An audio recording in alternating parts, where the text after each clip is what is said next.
করে নিজের মেজাজ হারিয়ে ফেললো আর রাগী কর্কশ গলায় বলল, কোনো সময় দেওয়া হবে না তোমাকে আর। আমার এখনই চাই তোমাকে এই মুহূর্তে। আই নিড ইউ জান বাচ্চা। আর দূরে সরিয়ে দিস না আমাকে, please try to understand. I really need you. ঘড়ির কাঁটা টিং টং শব্দ তুলে বলে দিচ্ছে গভীর রাত এখন প্রায় 12টা। কাঁটায় চারিদিকে শুনশান অন্ধকার। আদিল স্থির নয়নে তাকিয়ে আছে ইরার দিকে। ইরার লাস্ট কথাটা শুনে আদিলের স্ট্রোক হওয়ার উপক্রম। আজকে যে শুধু রাগ হচ্ছে এমনটা নয়, ভীষণ মন খারাপ হচ্ছে। ইরা আদিলের এমন মন খারাপটা বুঝতে পেরে আদিলের পাশে গিয়ে বসলো। আদিলকে মানানোর জন্য আদিলের চোখের দিকে তাকিয়ে বলল, সরি। আদিল নিশ্চুপ, কোনো কথা বলছে না। হয়তো আজকে তার সত্যি অনেক কষ্ট হচ্ছে। আদিলের এমন গোমরা মুখ দেখে ইরারও বেশ খারাপ লাগলো। তবুও আদিলকে উদ্দেশ্য করেই বলল, কেউ সরি বলে ইটস ওকে বলতে হয়। আপনি কি এটাও জানেন না? আদিল ইরার দিকে তাকিয়ে নিষ্পাপ গলায় বলল, তুমি কি তোমার স্বামী হিসেবে আমাকে সত্যি মেনে নিতে পারছো না? ইরা অসহায় দৃষ্টিতে বলল, এমনটা বলবেন না প্লিজ। আমি মেনে নিয়েছি আপনাকে। তাহলে সময় কেন চাইছো? আমি কি তোমাকে ভালোবাসতে পারি না? তোমাকে স্পর্শ করার অধিকার রাখতে পারি না? ইরা মাথা নত করে ফেললো। তাকে বুঝবে কি করে? তার একটা পার্সোনাল সমস্যা আছে, শুধু তারই নয়, পৃথিবীর প্রত্যেকটা নারীর আছে। ইরাকে চুপ করে থাকতে দেখে আদিল বলল, আমার একটা হেল্প করবা? কি হেল্প? আমাকে হয় ওয়াশরুমের ভেতরে আর নয়তো রুমের বাইরে ফেলে দাও। আমি ডিস্টার্ব আমার লাইফ নিয়ে। ইরার আদিলের কথাটা একদম ভালো লাগলো না। সে সত্যি ইচ্ছে করে কোনো কিছু করছে না। ইরা ভীষণ রেগে গিয়ে স্পষ্ট গলায় বলল, পিরিয়ড হয়েছে আমার। এখন আপনি চাইলে এখন। কথা শেষ করার আগেই আদিলের শক্ত ধমক দিয়ে ইরাকে থামিয়ে দিয়ে রাগান্বিত গলায় বলল, শাট আপ, ঘুমাও, গুড নাইট। বলেই আদিল নিজের জামা কাপড় চেঞ্জ করে বিছানার ওপর এক পাশ ঘুরে শুয়ে পড়ল। ইরা ফ্যাল ফ্যাল করে কিছুক্ষণ তাকিয়ে রইল আদিলের দিকে। তারপর ইরা কি করবে বুঝতে না পেরে নিজেও ড্রেস চেঞ্জ করে রুমের লাইট অফ করে মাঝে একটা বড় সাইজের কোলবালিশ রেখে শুয়ে পড়ল। সবাই ছাদে একসাথে, আশরাফ শিকদার, প্রিয়াস, আদিল সবাই ছাদে বসে রিল্যাক্সে লাল পানি খাচ্ছে। প্রিয়াস বরাবরই সবার থেকে ভালো করে মদ মেশাতে পারে, তাই আপাতত এই কাজটাই করছে। সবার শরীরের কথা চিন্তা করে অতিরিক্ত মদ্যপান করলো না, বিশেষ করে আশরাফ শিকদার। তার হার্টের সমস্যা।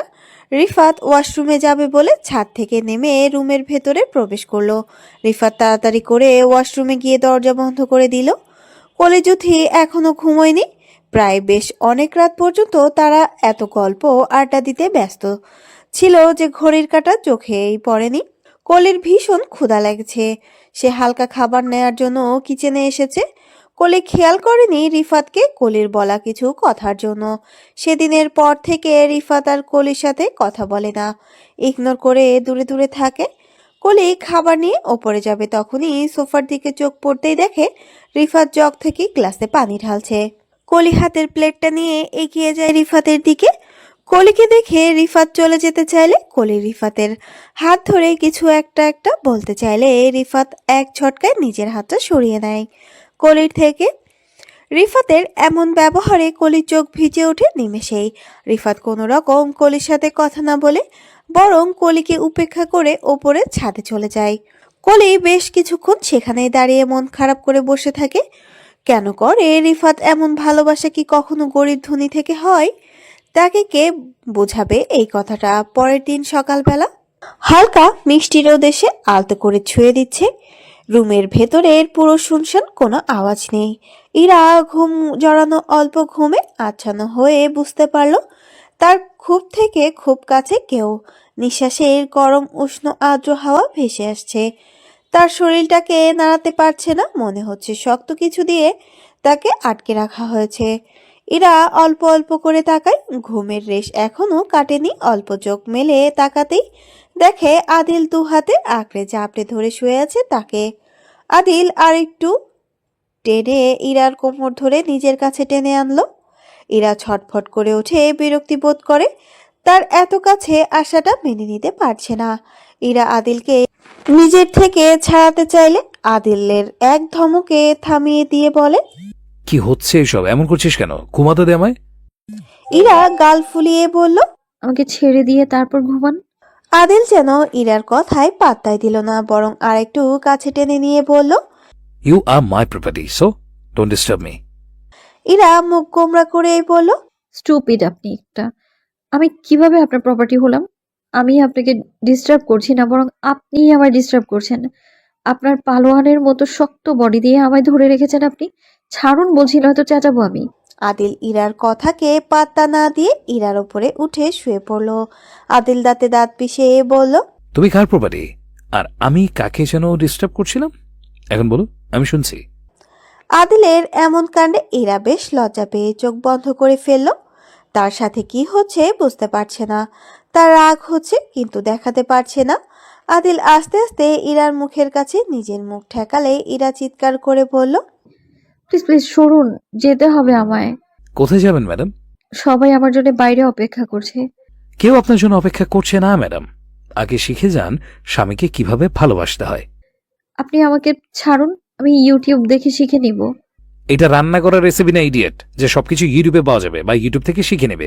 এটা স্বামীর ভালোবাসা, স্বামীর কাছেই শিখতে হয় ম্যাডাম। না, কোনো প্রয়োজন নেই আমার আপনাকে। আপনি বাজে, নষ্ট, খারাপ, অসভ্য মার্কা কথা বলেন। আদিল ঠোঁটে ঠোঁট কামড়ে হাসি সংবরণ করে বলল। পৃথিবীতে সব স্বামীরে বাজে, নষ্ট, খারাপ হয় ম্যাডাম। আপনি পৃথিবীতে শুদ্ধ ছেলে পেতে পারেন, তবে আমি 100% গ্যারান্টি দিয়ে বলতে পারি আপনি একটা শুদ্ধ স্বামীও পাবেন না। ছি, কি বাজে স্বামী আমার। আমি এত কিছু জানি না। আমার স্বামী বাজে আর অশুভ মার্কা কথা বলে। আপনার ওজন এত বেশি কেন? মনে হচ্ছে আটার বস্তা আমার উপর রাখা হয়েছে। আমি গলে যাচ্ছি তো, সরেন আমার উপর থেকে। আদিল ওপর থেকে সরে যেতে যেতেই বলল। সলি, তুমি বিশ্ব জাহান্নামী। তোমার রেকর্ড বের করবো আমি কিছুদিন পর। রতন মিয়া চুপচাপ গালে হাত দিয়ে বসে আছে বাড়ির গেটের সামনে। এই বাড়িতে তেমন কেউ আসে না শিকদার মহলের মানুষ ছাড়া, তবে অনেক দেশ থেকে লোক আসে বাড়ির দর্শন পেতে। কারণ বাড়িটা অদ্ভুত রকমের ভয়ঙ্কর। বাইরে থেকে একবার দেখলে মনে হবে এই বাড়িতে মানুষ নয় বরং ভূতের বসবাস। এরা অহনা শিকদারের সাথে হাতে হাত লাগিয়ে কাজ করছে। হালকা সুতির থ্রি পিস পরেছে, মাথায় বড় করে ঘোমটা টানা। অহনা শিকদার যথেষ্ট স্টাইলিশ একজন মানুষ। তার কোম্পানির কাজের পাশাপাশি তার সৌন্দর্য ও মুগ্ধ করার মতন। একে একে সবাই এসে বসলো ড্রয়িং রুমে। অহনা শিকদার আদিবকে কিছু জিজ্ঞাসা করবেন বলে আদিবের দিকে তাকাতেই দেখেন আদিবের চোখ ফোলা, দেখে মনে হচ্ছে সারা রাত ঘুমোয়নি। অহনা শিকদার আদিবের দিকে তাকাতেই আদিব মাথা নত করে ফেলল। অহনা শিকদার রাগে কটমট করতে লাগলেন আর বললেন। রাতে কোথায় গিয়েছিলে আদি? চোখ মুখ আর এমন অবস্থা কেন? অহনা শিকদারকে ভয় পায় না এমন লোক খুঁজলে হয়তো এ বাড়িতে একটাও পাওয়া যাবে না। আদিব ভয়ে কাঁপছে আর আশরাফ শিকদারের দিকে তাকাচ্ছে। আশরাফ শিকদার আদিবকে না দেখার ভান করে বারবার অন্যদিকে তাকাচ্ছে। অহনা শিকদার ঠিক বুঝতে পারলেন নিশ্চয় কোনো ঘাপলা আছে। যদি থাকেও থাকে তাহলে কি সেটা? অহনা শিকদার আঙুল তাক করে রাগী গম্ভীর গলায় কিছু বলতে যাবেন, তার আগেই আশরাফ শিকদার উঠে দাঁড়িয়ে বলেন। বুকে ব্যথা অনুভব করছে, তাড়াতাড়ি ঘরে চলো রাগিনী। অহনা শিকদার কপাল কুঁচকে বলেন। বুকে ব্যথা উঠেছে, মেডিসিন খাও। রুমে যেয়ে বলছো কেন আজব? রুমে গেলেই ঠিক হয়ে যাবে বুকের ব্যথাটা। চলো না রাগিনী, রুমে চলো। তোমার বয়স কত খেয়াল আছে? একটা ছেলেকে অলরেডি বিয়ে করিয়ে ফেলেছো, আরে কিছুদিন পর করাতে হবে। এই বয়সে তোমার আর কোনো লজ্জা শরম হলো না? আশরাফ শিকদার গাল ফুলিয়ে বললেন। লজ্জা শরম কম দামি জিনিস যেটা আশরাফ শিকদার ইউজ করে না। রুমে যাবা নাকি স্টপ করব? আহ বুকে ব্যথাটা বাড়ছে মনে হচ্ছে। বলেই আশরাফ শিকদার অহনা শিকদারের হাত ধরে টেনে রুমে নিয়ে গেলেন। আদিব সহ পরিবারের সবাই আশরাফ শিকদারের পাগলামিটাকে বেশ উপভোগ করলো। আশরাফ শিকদার বরাবরই হাসি খুশি থাকেন, প্রাণ উজ্জ্বল একটি মানুষ। আয়রা আর সোনালী তালুকদার একসাথে বেরিয়ে গেল বাড়ি থেকে। কোম্পানি সবকিছু গুছিয়ে চলে যাবেন বাংলাদেশ ছেড়ে। যে দেশে তার কোনো কদর নেই, সম্মান ভালোবাসা নেই, সেই দেশে আর একদিনও নয়। প্রিয়াস টেবিলে বসে আয়রার যাওয়ার দিকে তাকিয়ে রইল বেশ কিছুক্ষণ। কালকে আয়রাকে বিয়ের প্রপোজাল দিলে আয়রার সাথে সাথেই তার রিজেক্ট করে দেয়। প্রিয়াস এর মাথায় কখন এখন কোনো প্ল্যান আসছে না। কিভাবে কি করবে বুঝতে পারছে না। আয়রাকে সত্যি যে ভালো লাগে, বিয়ে করতে চায় বুঝতে পারে না ওই মেয়ে। পারুল বা অন্যান্য মেয়েদের মতন আয়রাটাকে ভ্যানিশ করতে চায় না। প্রিয়াস কখনো ফিল করেনি তার মধ্যেও একটা মন আছে কাউকে ভালোবাসার মতন। সে এত মেয়েকে ঠকিয়েছে, কষ্ট দিয়েছে, তার মাসুল হয়তো হবে এই আয়রা মেয়েটাকে হারিয়ে। কলি কলেজ ড্রেস পরে রেডি হয়ে সকালের ব্রেকফাস্ট করে নিল। কলি আদিবকে কোমরা মুখে বসে থাকতে দেখে আদিবকে ইঙ্গিত করে বলল। ভাইয়া আম্মুকে বলবো? আদিব অবাক হয়ে বলল, কি বলবি ছোট আম্মুকে? ওই যে তুমি কালকে বললা পড়াশোনা করাচ্ছে আমাকে বিয়ে। কলির কথা শেষ করার আগেই আদিব কলির মুখ চেপে ধরে বলল, সিক্রেট কথা কাউকে বলতে নেই। ভালো প্ল্যান দিলাম, কাজে না লাগিয়ে ফাঁসিয়ে দিচ্ছিস আমাকে। চল, কলেজের টাইম হয়ে গেছে না? মায়মুনা শিকদার কি বলতে চাস? জিজ্ঞেস করলে আদিব বলে, কিছু না ছোট আম্মু, কলেজে তারা আছে সেটাই বলতে চেয়েছিল।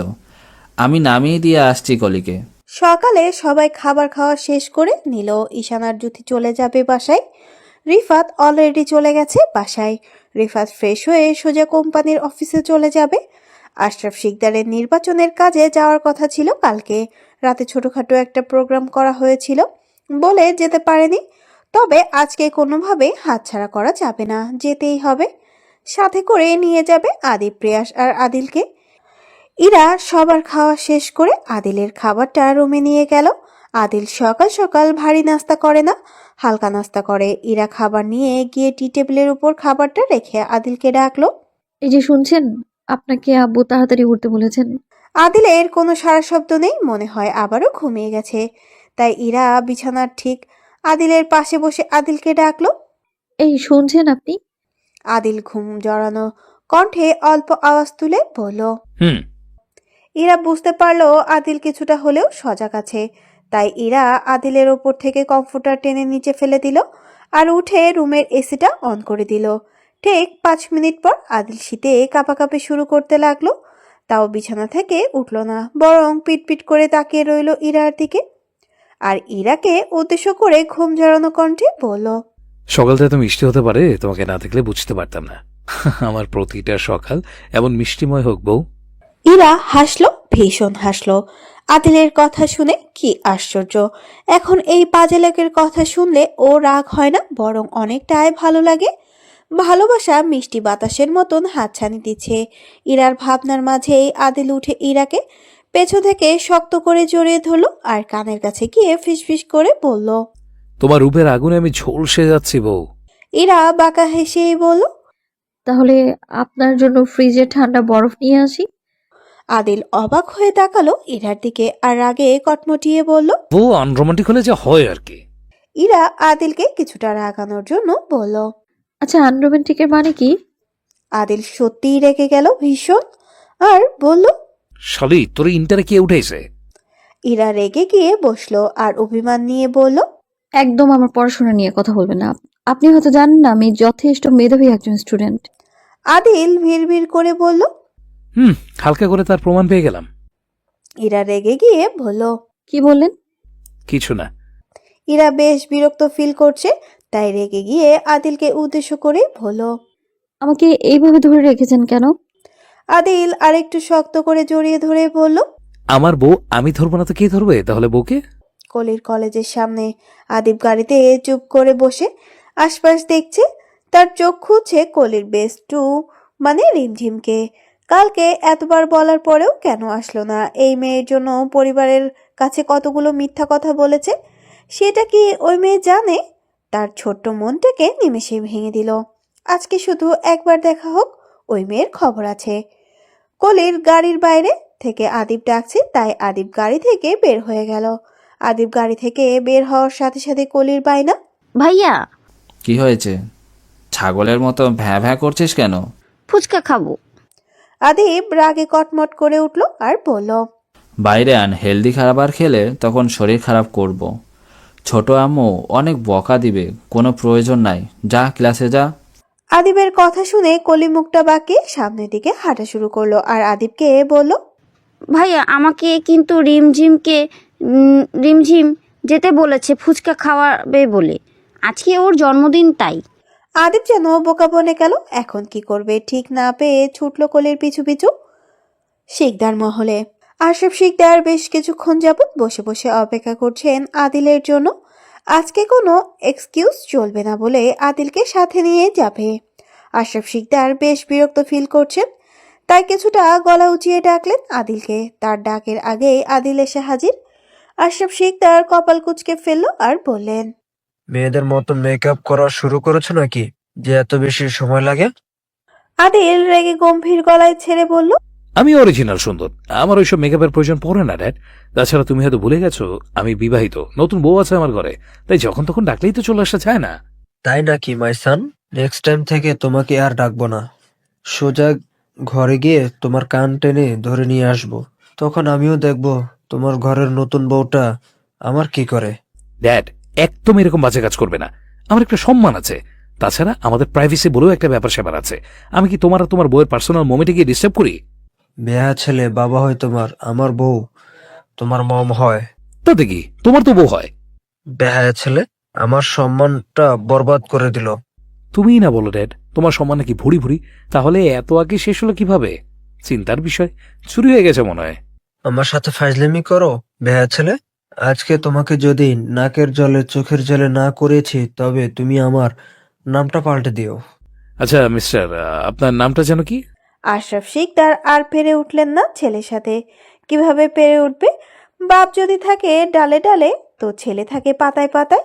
আহা, কবে এই ছেলেকে একটু টাইট দিতে পারবো। আশরাফ শিকদার আদিল প্রিয়াস বাসা থেকে বেরিয়ে যাওয়ার ঘন্টাখানেক পর ইরা নিজের রুমের দরজা বন্ধ করে দোতলার রুমের বাইরের দিকে সিঁড়ি দিয়ে আস্তে আস্তে নিচে নেমে পড়ে। শিকদার মহলের পেছনের সাইডটা মোটামুটি জঙ্গল থাকায় তেমন কেউ আসে না। দোতলার এই সিঁড়ি দিয়ে মনে হয় অনেক দিন যাবৎ কেউ আসেনি। গতকাল চাবিটা পেয়েছিল আদিলের কাবার্ডের ভেতর থেকে। অহনা শিকদার ফিরবে সেই 4টার পরে। আশরাফ শিকদার এবং আদিল কখন ফিরবে জানে না, তবে ইরা শুনেছে গতকালকের কাজ আর আজকের কাজ মিলে বাড়ি ফিরতে ফিরতে রাত হবে। মাইমুনা শিকদারকে বলে এসেছিল ঘুমাবে, কেউ যেন তাকে না ডাকে। নতুন বউ হয়তো রাত জেগেছিল, ঘুমাতে পারেনি। তাই মাইমুনা শিকদার বলেন, তুমি ঘুমাও, খাওয়ার সময় মতন চলে এসো। ইরা ঠিক আছে বলে চলে এসেছিল। ইরা সোজা একটা রিক্সা করে চলে যায় সেই ব্ল্যাক রোজ বাড়ির দিকে। সেখানে যেতে আপাতত ঘন্টাখানেক সময় লাগবে। ইরার হাতে টিফিন বক্স। রতন মিয়ার জন্য নিয়ে যাচ্ছে। আগে বাসার ভেতরের দেখাশোনা প্লাস রান্নাবান্না সব কাজ পারুল করত, কিন্তু এখন তো পারুল নেই। নতুন একটা কাজের মেয়ে আনতে গেলেও তো বেশ কিছুদিন সময় লাগবে। তাছাড়া ও বাড়িটা বেশ ভুতুরে, তেমন কেউ কাজ করতে ইচ্ছে প্রকাশ করে না। দেখতে দেখতে ঘন্টাখানেকের মধ্যেই চলেই আসলো সেই ভয়ঙ্কর বাড়ির সামনে। রতন মিয়া গেটের সামনে বসে আছে চেয়ারে। এরা রিক্সা থেকে নেমে গিয়ে ভাড়া মিটিয়ে ভেতরে প্রবেশ করতে চাইলে রতন মিয়া গেটটা খুলে দেয়। ইরার হাতের খাবারটা রতন মিয়ার হাতে দেয়। ইরাকে বাড়িতে আসতে দেখে রতন মিয়া বেশ কিছুটা ভয় পায়। রতন মিয়া ভয়ে ভয়ে ইরাকে জিজ্ঞাসা করেন, ম্যাডাম, এই সময় আপনি এই হেনাকে কোনো দরকার? ইরা আশেপাশে চোখ ঘুরিয়ে পুরো বাড়িটা ভালোভাবে দেখে নিল। চোখে পড়ার মতো কিছু না পেলে বাড়ির বাইরে রাখা একটা বড় গাড়ি চোখে পড়ে। গাড়িটা সে চেনে, তবে অল্প পরিচিত। ইরা কোনোভাবে রতন মিয়ার সন্দেহের কারণ হতে চাইল না বলে রতন মিয়াকে শান্ত গলায় বলল, হ্যাঁ, আম্মু শুনেছিল পারুল এ বাড়িতে এখন আর থাকে না। আপনার খাবার খাওয়া একটু সমস্যা, তাই না? তাই আমাকে দিয়ে খাবারটা পাঠিয়ে দিল। প্লিজ খাবারটা শেষ করে আমায় টিফিন বক্সটা দিয়ে দিন। আমার অনেক পছন্দের এই বক্সটাতে, সাথে করে নিয়ে যেতে বলেছে। রতন মিয়ার ইরার কথাটা সত্যি বলে মনে হলো। রতন মিয়া চেয়ারে বসেই টিফিন বক্স বের করে খাওয়া শুরু করতে লাগলো। তখনই ইরা বেশ অবাক হয়ে বলল, এখানে কেন? রুমে গিয়ে খাবারটা খান। ইরার কথায় যেন রতন মিয়ার খাবারের ভীষণ উঠে গেল। ইরা পানি এগিয়ে দিয়ে বলল, ঠিক আছেন আপনি? রতন মিয়া সম্মতি জানিয়ে বলল, হ্যাঁ, ঠিক আছে। বলে আবার খাওয়া শুরু করলো। ইরা বাড়ির আশপাশ কড়া নজর রেখে তাক করে দেখছিল। রতন মিয়া এক লোকমা খাচ্ছে তো আরেকবার ইরাকে দেখছে। খাওয়া শেষ করে রতন মিয়া টিফিন বক্স ইরার হাতে দিয়ে বলল, ম্যাডাম এখানে আপনি চলে যান, আমি খাবার খেয়ে নিয়েছি, আর হুটহাট করে এই বাড়িতে আসবেন না। আপনি একজন রতন মিয়া কথা শেষ করে চেয়ারে গিয়ে বসলেন। হাতে গোনা 5 মিনিট পর রতন মিয়া চেয়ারেই ঘুমিয়ে পড়লেন। এরা বেশ সময় নিয়ে দেখলো বিষয়টা, তারপর ছুটলো রতন মিয়ার রুমের দিকে। এদিকে সেদিকে না তাকিয়ে সোজা রুমে প্রবেশ করলো। তেমন কিছুই চোখে পড়ছে না ইরা। ছোট্ট একটা ঘর। ইরা এদিক সেদিক খুঁজতে শুরু করলো, কিছুই তো নেই। তবে কি সত্যি কিছু নেই? ইরা নিরাশ হয়ে বসে পড়ল। কিভাবে এখন পারুলের সন্ধান করবে সে? ইরা আর একটু সময় এগোতেই দেখতে পেল আলমারির পাশে ছোট্ট একটা দরজা, খুব ছোট। হ্যালো বন্ধুরা, পরবর্তী পার্ট খুব তাড়াতাড়ি আসবে, তো সবাই অপেক্ষায় থাকো। আর চ্যানেলটি যারা এখনো সাবস্ক্রাইব করনি তারা পরবর্তী পার্ট দেখার জন্য চ্যানেলটি সাবস্ক্রাইব করে রেখো। ধন্যবাদ সবাইকে, আমাদের সাথেই থেকো।